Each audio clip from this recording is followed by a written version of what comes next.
Welcome to Not Milk Never Milk. Subscribe if you're lactose intolerant. You begin by preparing a dedicated creative island that can handle many players. Performance matters. Once done, enable event options in island settings and allow persistent devices so props keep state. Place the stage, set clear player spawns, and draw stage bounds to control camera and collision. Make sure to test budget usage. If you exceed limits, remove heavy devices or lower visual detail. This gets you from concept to the first playable layout fast.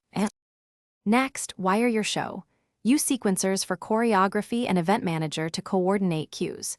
You assign channels and connect speaker devices for audio, set trigger volumes for crowd entry and remote triggers for lighting. Schedule timed channels for pre-show, main act, and cooldown. Sequencing ensures smooth transitions.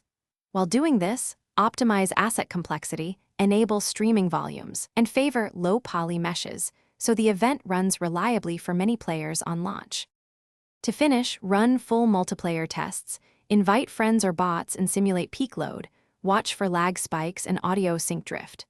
Once stable, publish the island and schedule the event start times and access permissions. After publishing, monitor player reports and telemetry. If something breaks, first check sequencer timing and device links, then reduce active devices or simplify effects.